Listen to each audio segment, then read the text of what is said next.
Hello, everyone. This is Jonathan Sarhadi from MCOL, and I would like to welcome you to our webinar event, ACO Market Consolidation and Antitrust Considerations. Our speakers from EpsteinBeckerGreen are Chairman and Board of Directors Mark Lutes, and members of the firm, Patricia Wagner and Paul Gomez. Before we begin, we do have a few housekeeping items to cover. If for any reason you experience technical difficulties with the web portion of today's presentation, please print off the PDF version of the presentation that was included within your dial-in instructions. The link is http://healthwebsummit.com/ACO100314.pdf. Our speakers will be taking questions today using the live chat feature. So now, and at any time throughout today's webinar, you're welcome to submit your questions. As always, if you require any other assistance, please contact the Healthcare Web Summit office at 209-577-4888. We are now ready for our speakers to begin. Thanks, Jonathan. We appreciate the opportunity to join your listeners today.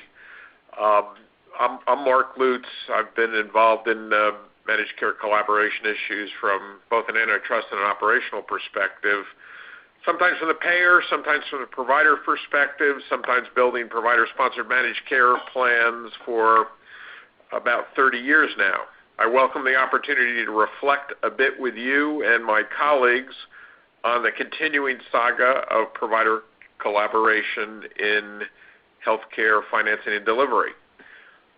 I'm joined today by my colleague, Patricia Wagner, here in our Washington, D.C. office.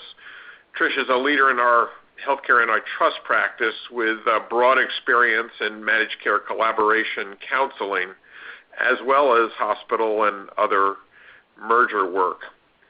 Also with us today in our Los Angeles office is our colleague, Paul Gomez. Paul has very deep experience in provider collaborations and is well known for putting together complicated healthcare transactions. We thought it would be good to make sure that we account for both the East and West Coast markets in these discussions. By way of further background, Epstein Becker was founded over 40 years ago by lawyers who were instrumental in developing and subsequently implementing with clients the Federal HMO Act. And if you think about the impetus for that legislation, it could be described as giving life to the notion that provider incentivization and risk sharing could be part of the solution to the need for efficient healthcare delivery. Back then, we were working on primary care and specialty risk pools. They seemed maybe relatively crude instead of today's shared savings contracts and episode payments. But fundamentally, we're continuing to develop organizations and contracts to implement provider incentivization. That notion, as you know, still has a lot of currency, and like any big idea or scientific invention, we continue to tinker with it to get to its full potential. These slides and our discussion today will remind us of some of the market and regulatory impetus behind the collaboration efforts that are now underway. As you all know, the ACA's contribution to this multi-decade story has several parts. It has been exploring incentivization through CMMI's activities generally, is pushing us forward on episode payment, and in the Medicare Shared Savings Program, it put down a new marker around provider incentivization. The results of MSSP's ACOs have been mixed to date, but we can certainly expect the model will continue to be evolved. And in the meantime, provider incentivization is the theme for the DSRIP programs, where the governments of states, for instance, New York, are seeking so-called performing provider systems, not unlike ACOs, to reduce hospitalizations, and are dedicating billions of dollars to the proposition. As our initial slides indicate, there remain many incentives behind provider collaboration. and on the slide relative to antitrust enforcement, reminds us that all of these entreaties, these governmental entreaties to have providers collaborate with governments, whether it be the Medicare program or the Medicaid program in achieving savings, those entreaties occur against a backdrop, and some might argue from time to time a counterpoint of antitrust enforcement and review. So to make sure that we have that all accounted for, I'd ask Trish to walk us through at least some of the newer things that we've been thinking about and taking into consideration, such as the St. Luke's case. Thank you, Mark. One of the St. Luke's case, not to make this an antitrust primer, but one of the cases, more recent cases of the FTC, was a case they brought out in Idaho related to a hospital's acquisition of a group of primary care physicians. And while there were certainly vertical implications of that acquisition, in other words, the physicians being acquired would more likely refer to the hospital which would now employ them, the challenge was actually a horizontal challenge in that the FTC alleged that the primary care physicians being acquired in combination with the primary care physicians already employed by the hospital created a monopoly situation for primary care physicians. Now, it's important that the FTC, first of all, has prevailed on that case at trial. It's currently on appeal to the Ninth Circuit, but I note that on that appeal, at least 5 or 6 state AGs have joined in an amicus brief supporting the Federal Trade Commission, and that just underscores the thought that everyone understands that consolidation is going on in the healthcare markets right now at the hospital level and the physician level, and states as well as the federal government are watching that very closely. Perhaps most interesting of that St. Luke's case was the opinion written by the district court judge, and it's actually a very well-written opinion, and it's clear that when you read that opinion that the judge actually did understand the payment methodologies going on and the implications of managed care contracting. But one of the quotes that I have here on this slide from that case, the judge said, or the court said, there are a number of organizational structures that will create a team of unified and committed physicians other than that selected by the acquisition, a structure that employs physicians and creates substantial concentration of market power. And that is interesting because it's actually, believe it or not, a hot topic of debate among healthcare economists right now. And the question that healthcare economists are trying to sort out is whether that's actually true, whether the efficiencies can be achieved when there is a non-corporate integration such as clinical integration, or if in fact to get those efficiencies and those increases in quality, you have to have corporate integration so that you can have an employment and control situation. And as I noted, that right now is a topic of hot debate among healthcare economists, and I mean, there is no clear answer to that. That would certainly be something we'd love to hear from the listening audience on your views, where you stand in that debate. So given that the court in St. Luke's says, geez, there are a number of organizational structures that you can use to achieve the same efficiencies, we thought it would be helpful to go through some of what those different models of collaboration would be and whether, in fact, they do give the antitrust protection that the court suggested they have, or if they have other antitrust implication and risks. And, of course, there are accountable care organizations. And I just note at the beginning that this is a definition that is constantly shifting. It used to be such a long time ago, was that maybe a year ago, accountable care organization was strictly used in terms of the Medicare Shared Savings Program. Now we see in the industry the term accountable care, meaning all sorts of arrangements, always with an underpinning of needing to increase the quality of care and finding ways to measure increases in quality. Some of the other arrangements that organizations might try in terms of collaboration certainly are listed here. We'll talk through most of them or all of them. Risk-sharing arrangements, there's joint venture arrangements. Those, of course, have been around for a long time. Co-management agreements, collaborations between outpatient departments and clinics, and the medical foundation model, which Paul is going to talk about related, and that's based on California statute and requirements. Before we get there, though, I just want to turn this into a little bit of an antitrust primer, even though I promised I wouldn't, to make sure we understand why antitrust lawyers always worry about these collaborations. And there are, two fundamental antitrust laws that we worry about when we start seeing providers collaborate. One is Section 1 of the Sherman Act. And Section 1 of the Sherman Act prohibits unreasonable restraints of trade among competitors. So a threshold question is always, are the collaborators competitors?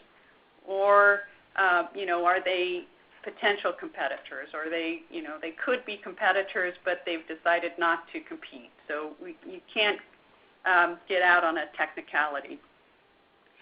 Now, Section 1, as I said, prohibits unreasonable restraints of trade, and we're very nervous about activities such as price fixing, collective negotiation, because those types of activities have been determined by the courts to be per se illegal.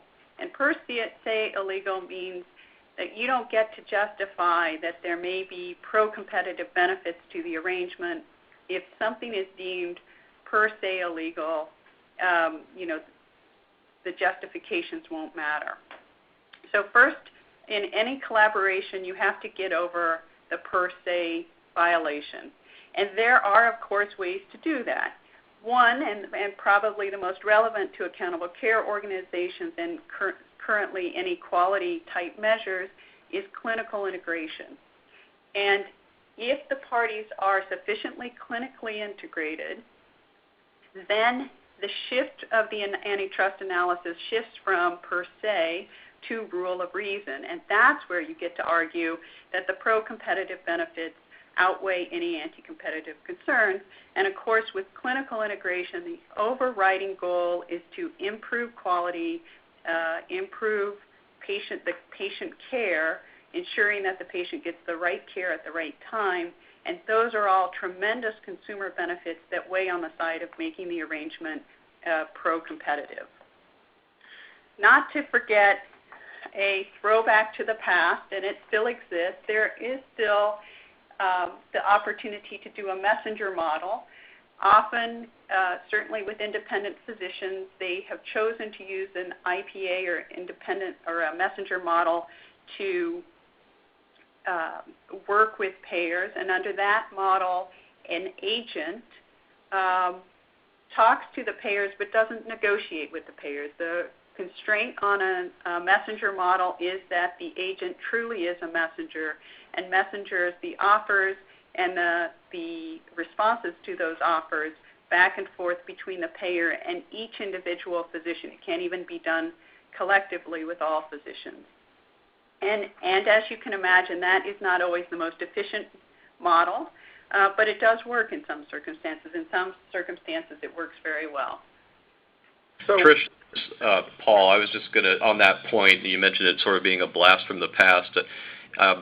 In your experience, are the messenger models really predominantly something that was, had a utility at some point, prior, but sort of have a limited use at this point, or are you still seeing substantial use of messenger models in today's market?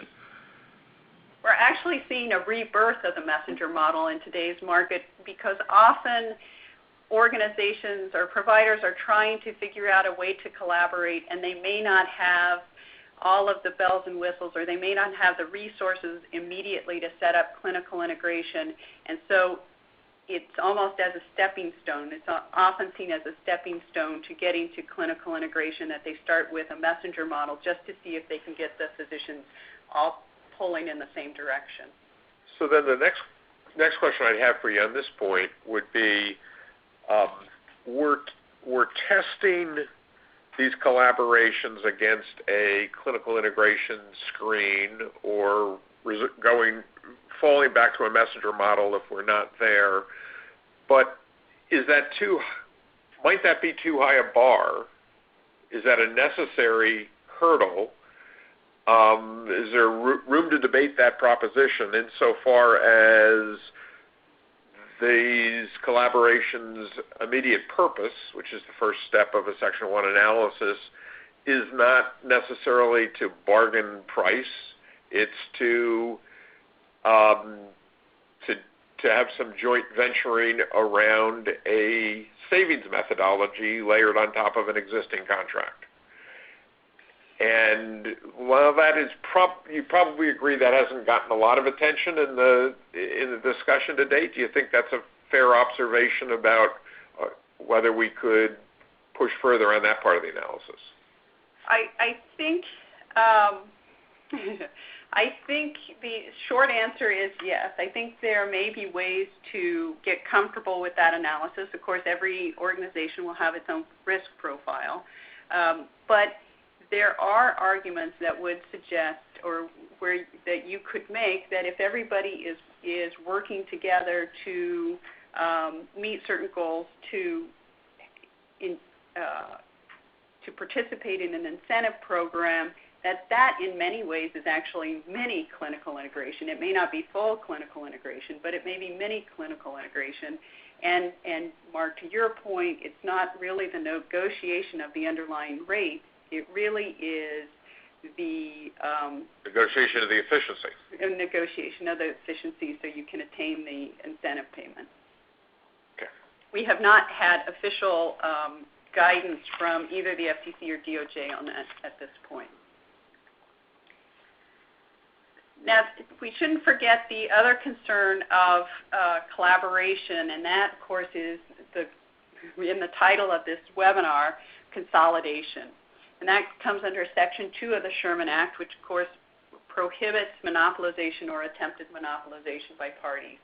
And the key questions there are, at what point do the collaborating providers represent a significant share of the market? And you can understand why in a merger this is a very big deal, because once the parties are merged, it's very difficult to unwind the transaction, although I might not note not impossible. Certainly in the St. Luke's case, the hospital is being required to divest itself of the physician group. But in terms of non-merger related activity, monopolization or attempted monopolization can still be a concern. There still is a concern that, for example, an accountable care organization would have sufficient market power to ability to increase price or decrease choice. And in fact, there's some, again, economic literature that supports that competition is key to improving the quality of healthcare in a particular market. So you always want to be able to think about whether the collaboration will stifle innovation or stifle competition, either for quality or for price. And of course, there are ways to mitigate that. Non-exclusivity, which of course nobody likes because it makes it much harder to keep everybody in line for the incentive payments or meeting the quality goals, and ensuring that payers have choice.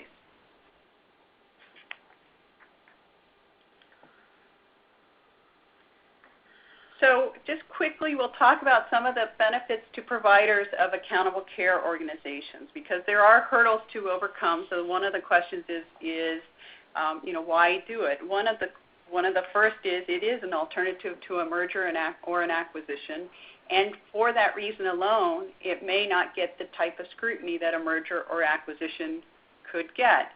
In addition, it's a great way to have quality goals and to be able to meet those goals, and hopefully, by doing that, control costs. And probably, or as we've seen in the industry, one of the more important reasons is it prepares the providers for future payment methodologies that are clearly coming. So an interesting point on that. I love your first bullet here, the alternative to merger and acquisition. It strikes me that it's important to see it that way, that unless antitrust law evolves to a point or adopts a view of these collaborations which is favorable enough to allow otherwise non-acquired physicians and unaffiliated hospitals to collaborate, you end up forcing the merger activity which otherwise antitrust is otherwise concerned with. And so you sort of have to be careful of what you wish for. You can be hyper vigilant and see evil in every price fixing evil in every collaboration, and if so, you end up forcing the market to consolidate, which arguably, to your point, has a much more permanent, long-standing impact. Right. And the advantage, again, if you're a provider, if you do an accountable care organization and there is regulatory scrutiny, well, it's a much more dynamic situation. It's easier to modify the collaboration to meet those concerns as opposed to a merger where really the only option parties often are left with is divestiture. Now, there are, of course, potential drawbacks for providers. One is how patients are attributed to the ACO. Another, of course, would be free riding. If you have to meet certain quality controls for some patients, it's unlikely that you will be parsing patients by whether or not they're attributed to an ACO or not. So everything can become very complex very quickly and involve both complex contracts and complex organizational structures. In addition, for some of the ACOs, there may be a significant capital investment. And if the providers one of the reasons providers are attempting to collaborate is to find an alternative to decreased reimbursement or to help contain costs, telling providers that they will have to make a significant capital investment may not be the most beneficial track for the providers. And as Mark mentioned earlier, results are a little mixed right now. It's not clear whether the accountable care organizations really are achieving the quality goals that were intended. I'll riff a little bit more on that. One of the sort of the odd things of the analysis, to the extent that accountable care organizations, other provider collaborations in response to government are put through, is that the government is asking for a joint venture to be formed, the providers are being asked to capitalize it, and the government gets 50% of the savings. Under those conditions, I think a normal businessman would say, I think you should look pretty favorably on my purposes and my investment, and since I'm capitalizing the joint venture that you want to produce savings for you. Right, and Mark points out there is a little bit, although the FTC publicly has said multiple times there is no inconsistency between healthcare payment reform and the enforcement of the antitrust laws. In practice, we often see a very, very significant tension between meeting those goals and doing so in a way that will give the antitrust enforcers comfort. Yeah, there's a lot of discussion. The commission says, well, we've only gotten 2 requests for review. Everything must be going along hunky-dory. But the other alternative side of the story could easily be, you've told us time and time again that you demand clinical integration, and people know that they're not up to that standard and are just not asking the question. As a result, afraid that they know the answer that they'll get, and therefore there's no reason to take a run at it. which then causes, I think, to go back and ask sort of some of the first premises questions. Is the purpose here really a price fixing purpose that you need to risk manage against, or is it really a shared savings purpose? And is there a joint venture here that might be presumptively asserted based on the nature of the partnership that the governmental entities, Medicare and Medicaid, are seeking from the providers? Our colleague Doug Hastings has been one of the leaders of what I would call sort of the presumption movement of getting folks to think about what presumptions should we operate with legally in these contexts going forward, and there's a great deal of validity to that. So to flip the analysis a little bit, there is actually, as you can imagine, a benefit for payers in accountable care organizations. It's certainly a mechanism to introduce alternative payment methodologies, and we have seen payers taking on that role fairly frequently and fairly aggressively, and that everyone is striving to figure out a way to control costs, and again, hopefully the end goal is everybody's working toward the same goal. For a payer too, the advantage of an ACO or similar collaboration is just as with providers, it's an alternative to a merger or acquisition and might give the payer a little more flexibility. And some medical groups or providers are already well suited to just slip right into this new model. Now, again, the concerns for payers are clear and have been well articulated by the payers. It could be that the ACO becomes efficient, high-quality delivery system, but with that could come market power. And sometimes there's a concern that the ACO will become a must-have, so that the impact on price will not be what the payer is anticipating. From an enforcement perspective, while price is important, one of the most crucial factors will be the one at the bottom. It's great if all of this saves money, but if those efficiencies don't get passed on to consumers, that is a significant issue for antitrust enforcers. If an ACO has tremendous quality improvements and efficiencies in care, and that can show that those savings are being passed on to consumers, that is a significant defense against any antitrust regulator's concern.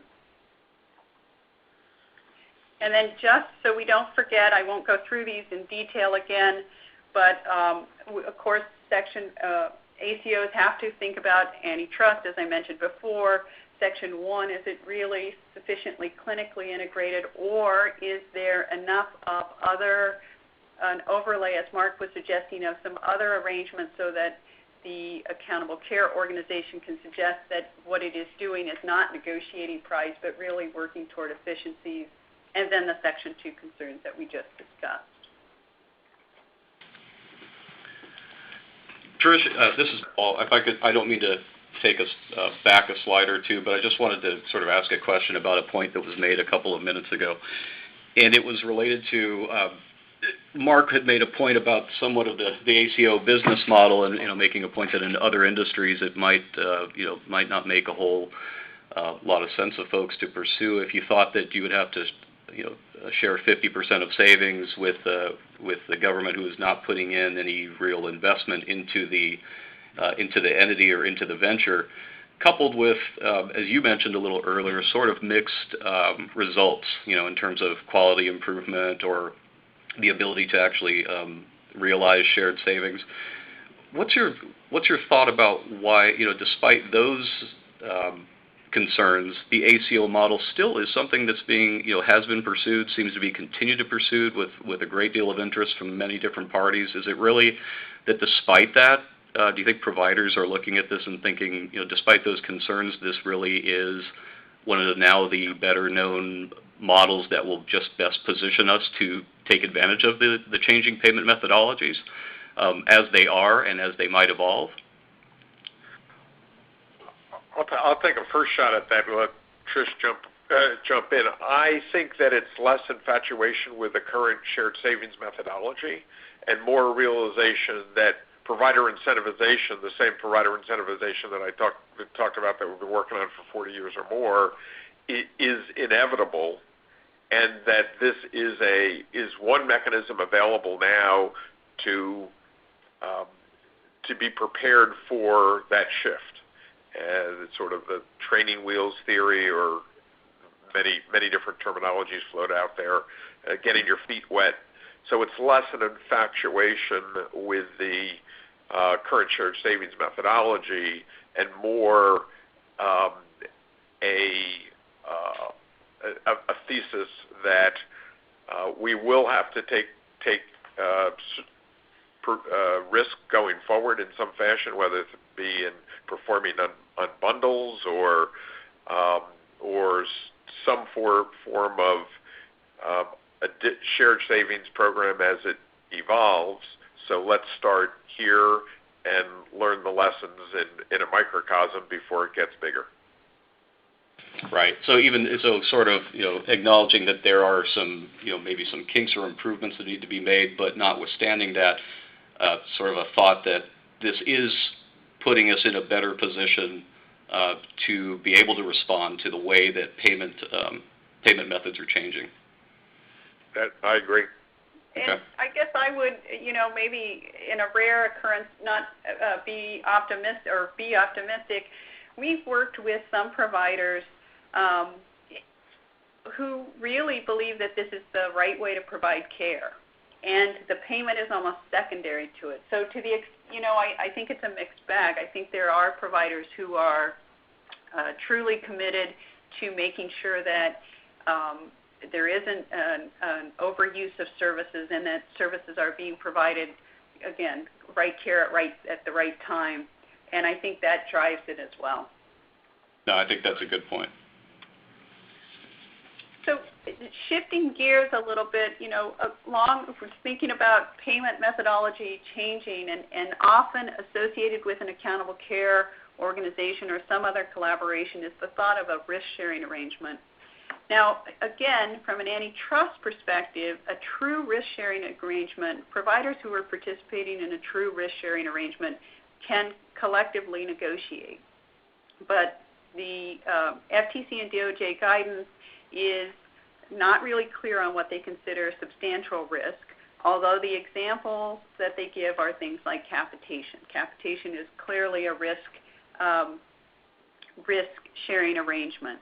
Now, these kinds of arrangements, of course, encourage everybody to meet certain goals, certainly certain quality goals, because money is on the line if you don't meet those goals. The problem is sometimes it's hard to estimate, what the risk truly is going to be and be able to manage that risk. The compensation methodology can be difficult to manage. There actually, on top of that, there are more and more states that are looking at when risk sharing among providers actually is secondary to the business of insurance, and when it would actually trigger insurance statutes, so you have to think about that. And then again, from an antitrust consideration, is the arrangement truly risk sharing? Sometimes we have clients who say when they're sharing incentives, well, it is risk sharing because we're taking a lower rate initially and then we're all risking that we'll make the incentive. I don't think the antitrust enforcement agencies would agree that that's actually risk sharing. Whether that's right or wrong is a different issue, but I don't think they'd agree. And one of the concerns always with the antitrust agencies is the bleed over, that some of the contracts may be risk sharing arrangements which can be collectively negotiated, and then there are others that are not risk sharing arrangements. And we have seen in the past where providers have forgotten the distinction and collectively negotiated both. Of course, the comeback on that and understanding the debate that you tagged is a shared savings methodology, a traditional risk. But if you're investing $2 to $5 million in operational development, query in order to create the potential savings for the government and you. Query, should that not be a starting place for an assumption that there is risk on the table? Well, it is, one area where I think generally the antitrust guidelines on healthcare collaborations are excellent guidelines. So one place that I do think that they could update those guidelines, particularly as it relates to the current market, is talking about what would and would not be considered risk and thinking about some of the different payment methodologies that are evolving.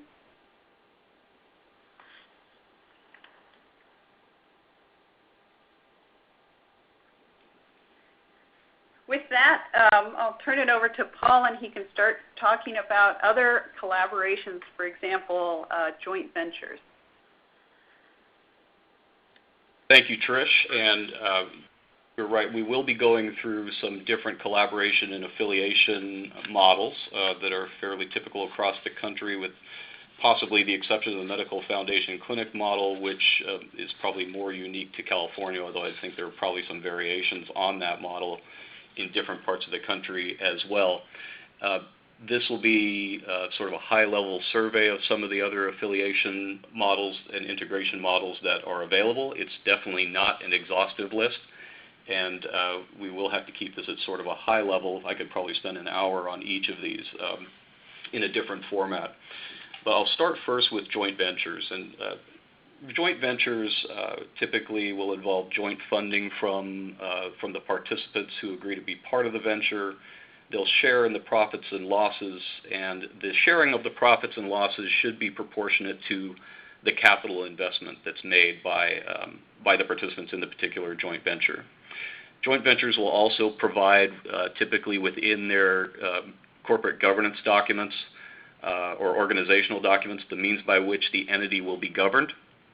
If the joint venture is one in which the participants have fairly equal representation in terms of their capital investment, then you'll expect to see that most of the decisions will be made on a joint level, requiring the approval of both partners, assuming that there are two and not more than that.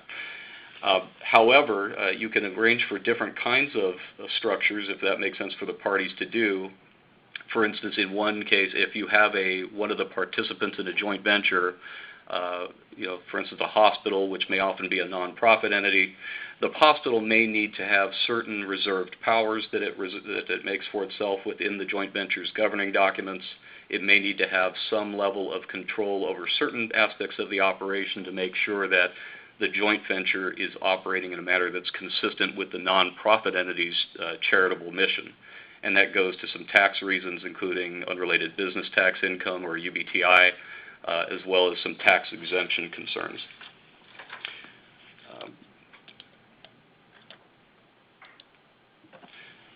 Joint ventures, as I mentioned, are often conducted through a new entity that will be formed and controlled by the participants.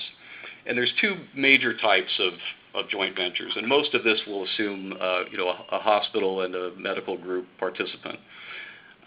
The joint venture, it can be the healthcare provider itself. So, for instance, you could have a hospital enter into a joint venture or form a new entity with a group of radiologists to perhaps put together a new independent diagnostic testing facility, or IDTF.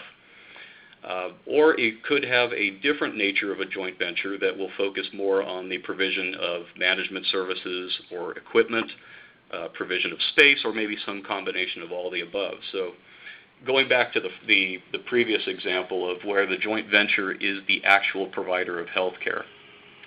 In those instances, you would have the joint venture can bill globally for both the professional and technical component of the services that it offers. In which case, if it does, it will also contract with a professional entity. Typically, it's going to be one of the participants who's in the joint venture to provide the professional services, and they'll be paid according to a professional services agreement, which will delineate the compensation involved. The other way to do it would be you have the joint venture bill for its facility fee only and have physicians bill separately. The other example, the joint venture, again, going to the support type of an entity, is the one that provides the space, management services, and equipment that are needed. So in that case, that entity is not an actual healthcare provider, but may enter into a lease and management services agreement with, again, typically the physician participant in the joint venture. Sticking with the IDTF example for a moment, a group of radiologists can come in, use the space, use the equipment as part of the center. They will then bill for their professional services separately, and let me back up. They'll actually bill for the global services in that particular arrangement, but have, through the contract with the joint venture, provide a set amount to pay for use of the space, the equipment, and any related management services. Part of something to consider when looking at the joint ventures is that due to the Stark law, when you have physicians involved in a joint venture, they often face some limitation in terms of what kind of joint ventures they can actually enter into, particularly if they're anticipating making referrals to the entity that they have an interest in. So they tend to be fairly limited in this regard. So in addition to a joint venture for an entity that provides space or equipment or management services, some of the other more typical types that you'll see would be a joint venture involving an ambulatory surgery center, the IDTF example that I just gave, and I've also run into a number of joint ventures involving groups of nephrologists who have an interest in a dialysis center. And there's various reasons why those things are more likely to pass muster from a Stark law perspective, but important to bear in mind that due to operation of the Stark law, when a physician is involved, you tend to have sort of a limited array of areas in which they can participate in a joint venture.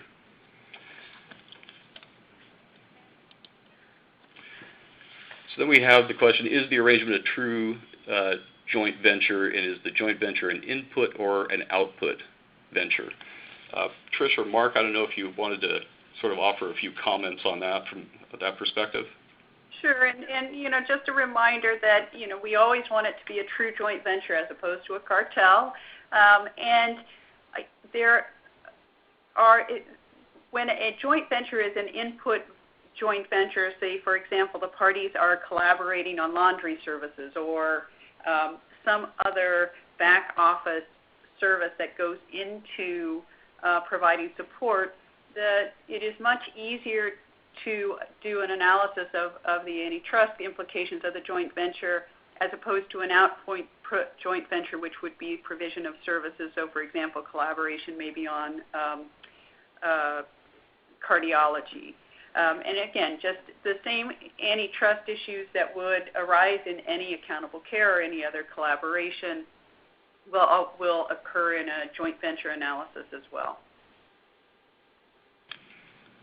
Okay, thank you, Trish. Okay, I'll move on to the next model that we wanted to touch upon were the co-management arrangements. And in a nutshell, these are arrangements by which a hospital is going to contract with a medical group, either directly or indirectly, and I'll get to that in a second, to improve quality and efficiency for a particular hospital patient service line. In these arrangements, it's important to remember that although it will be necessary for the hospital to work closely with the co-management entity, whether it's the physician group directly or an entity that they form, the hospital, because it is a hospital service line, still maintains ultimate responsibility for operations and the quality of the hospital service. But that said, more typically than contracting, I've found at least, with a medical group directly, you tend to see more an arrangement by which the physician participants in a co-management arrangement will form a new entity. It typically tends to be a limited liability company. It does not have to be a limited liability company, but that seems to be the entity of choice. And that entity enters into a co-management agreement with the hospital in order to improve the efficiency of that particular service line. In some cases, we've seen the hospital and the group of physicians really enter into a bit of a joint venture so that they each have a stake in this co-management entity, although more typically I've seen just the physician participants as members of the co-management entity and not necessarily the hospital as a member. The contract will address, among several other things, compensation, and there are two basic components that go in to co-management compensation arrangements. The first is base compensation, and that will be paid to the medical group for its administrative services that it provides, its management services, the time that the participants and the physician participants spend on committees, and so that's what they receive their base compensation for. A couple different ways that are very typical to structure the base compensation component.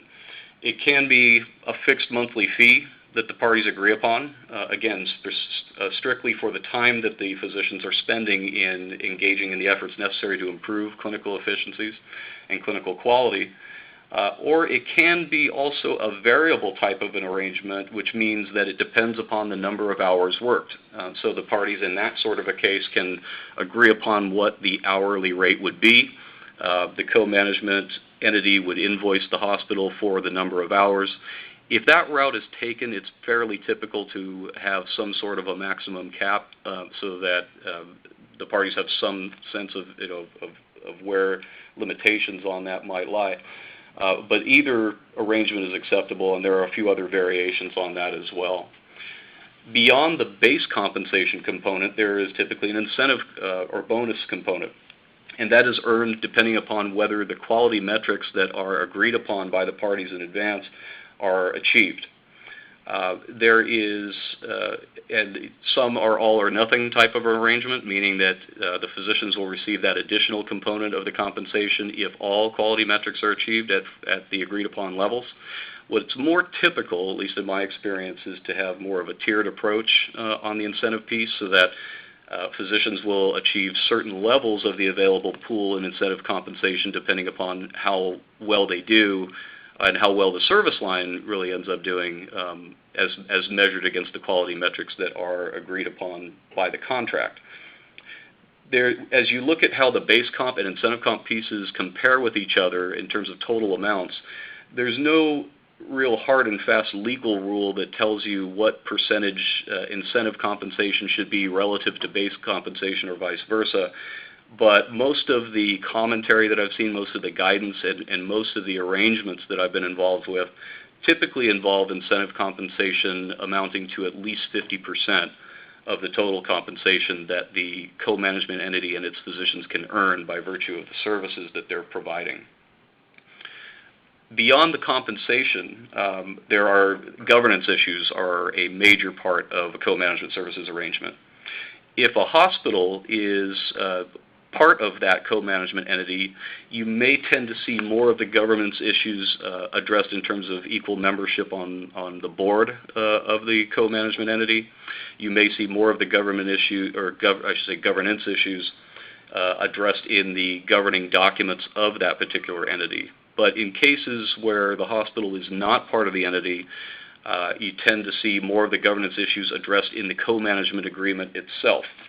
And there are several ways that it will do that.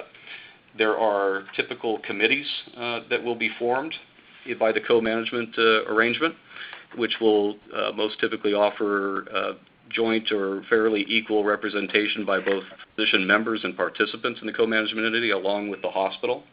And those can range from executive committees that have overall responsibility for the quality metrics, recommendations for savings, on down the line, all the way to subcommittees that deal specifically with finance or operations issues.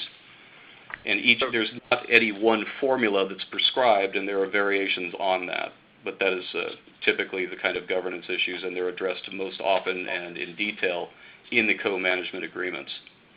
Maybe we should pause for 1 second and run that through a quick antitrust screen. You know, it's interesting. In general, management arrangements should have low antitrust risk, although recently the director of the Bureau of Competition noted in a public speech that while the FTC has not yet looked at any management arrangement, it is aware that sometimes management arrangements can also have a negative impact on competition, and that if they see one where there seems to be a significant impact on competition, negative impact, meaning decreasing competition in the market, they may take a closer look. We certainly, I think, see folks not adequately taking the antitrust risk into consideration, and less among physician groups, but more among management agreements among hospital systems. So anyway, knowing that time is short here, we should hop to the next one. Yeah, I know time's short, I'll try to move us along a little bit. Quick point I want to make I'll just move a couple slides up. We've talked, I think, already implicitly, at least, about some of the potential benefits of a co-management agreement in terms of greater efficiencies, hopefully greater quality for the patients in the particular service line, which will benefit both the physicians and the hospitals involved, as well as the patients. One thing to consider in looking at this as an option is that a co-management arrangement may be of somewhat limited utility or desirability in terms of the time period that you use it. What I mean by that is this, that with regard to the incentive compensation piece, that is tied to improvements in the levels of quality and metrics that are brought to bear with that service line. For instance, you don't pay incentive compensation for meeting certain metrics that the hospital service line has already achieved. So it begs the question, how long can improvements continue? And as improvements continue, you may get to a certain plateau, in which case the incentive compensation will change because you're just not able to keep pushing those quality metrics up or efficiencies up beyond a certain point, at least arguably. So it may be useful for a certain period of time, but may not be something that would be a long-term type of an arrangement. I'll hit outpatient departments very quickly. This model involves typically a professional services agreement between hospitals and medical groups.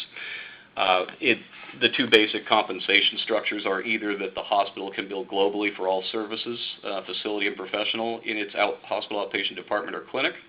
If it does that, then the compensation to the physicians for their professional services will be according to the agreed upon terms in the professional services agreement. The other alternative would be the hospital can simply bill for its own facility fee, as well as any employed allied health professionals that it may have, with the medical group billing separately for its own professional services, unless some payment methodology requires global billing.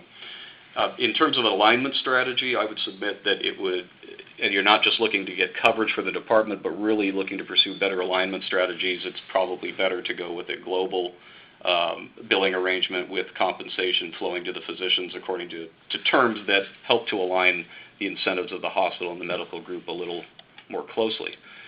The hospital here has more opportunity for practical control over the clinic, given that it's a part of it's an outpatient department.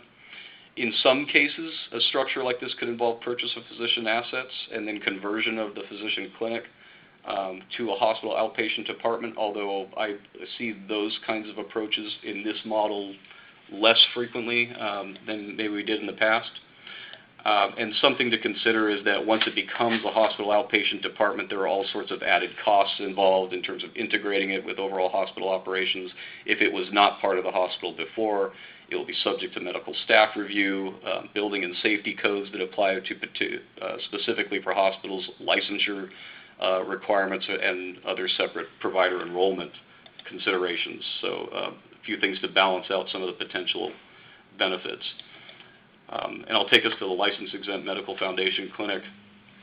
This is, again, as I mentioned, a little unique to California, although I think there are variations of it in different parts of the country. It evolved from two different things primarily. One is that in California we have a fairly strict corporate practice of medicine prohibition.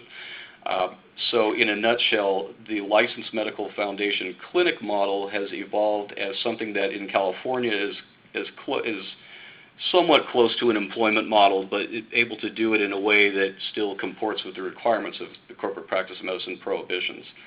The other thing is that, and you'll see in the third bullet point down below, is that there are a number of specific requirements for operating a medical foundation clinic, including that it needs to be a 501c3 tax-exempt corporation, it has to engage in medical research and education, and be comprised of physicians that are at least 40, representing more than at least 10 board-certified specialties. And the 501c3 status was important to the California legislature in granting license exemption for these kinds of medical foundation clinics, in that they made sort of a policy judgment back around 1980 or so and said that we want these medical clinics to be able to have access to tax-exempt financing to help fund many of the research initiatives that they are conducting and engage in health education for the communities that they serve. So, Trish, the foundations from an antitrust perspective look to you like what?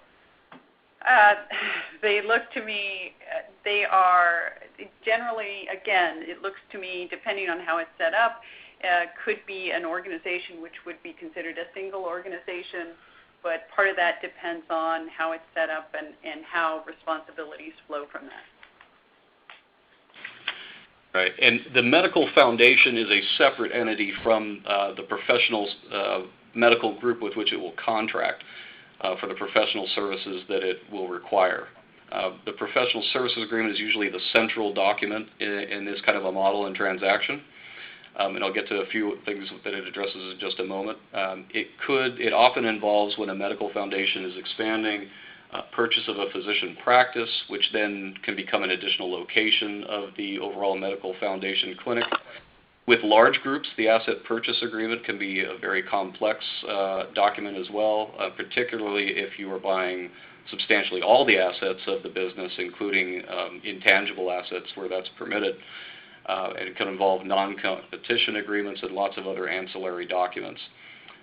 One of the benefits, as I mentioned earlier, is that this is license exempt, so you don't, in this case, have to get any particular license from your state, from the California State Department of Health. And it's not part of the hospital, but it does operate as part of the overall integrated healthcare delivery system. And so most foundations these days are part of a larger healthcare system. You don't have too many, or maybe even any, except with one exception, medical foundation that's not part of a larger system at this point. I think that's good. I think we've got about 3 minutes to go, and it's probably good that for Trish to run us through some of the recent state activity that seems to be impacting on the antitrust analysis.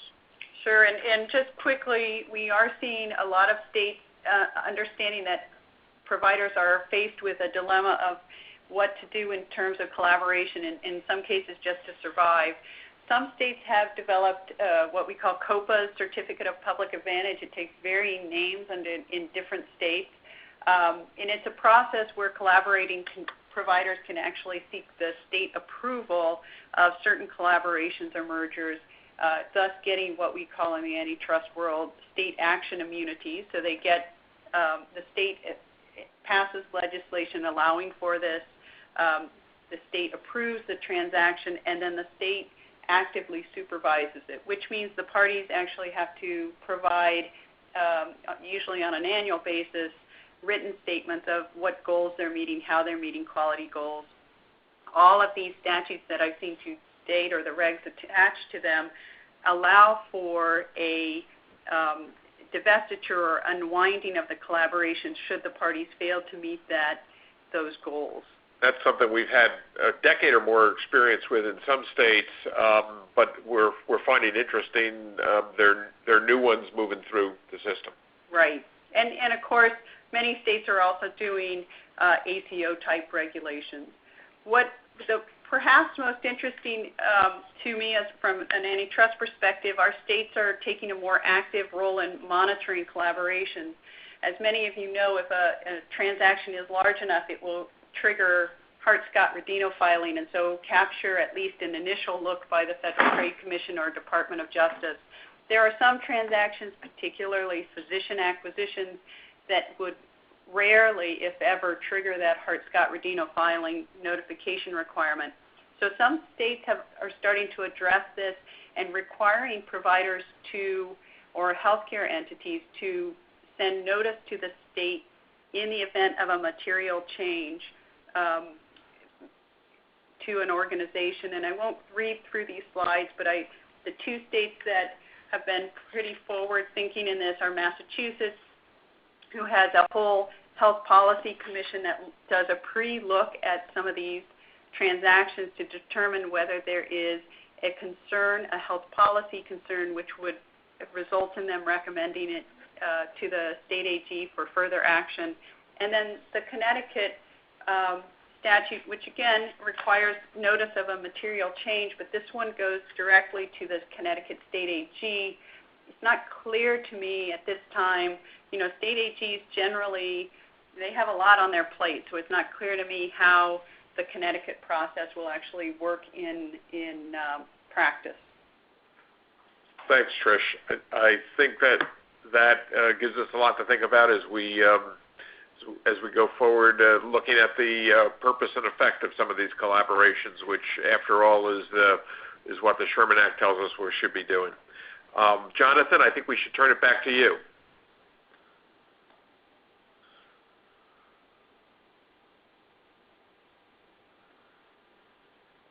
Jonathan, do you want to wrap up? We may have lost Jonathan. I think this brings us to 2 o'clock I'm now. here. Okay. Sorry about we that. want to hand it back to you. We would like to take this opportunity to thank our speakers and session participants for joining us today. We will be sending a follow-up feedback form at the conclusion of this event and would love to receive any feedback you wish to share. If you haven't already done so, please be sure to join our LinkedIn group on the web, where you can post questions, start discussions, and suggest topics for future events. This now concludes our webinar.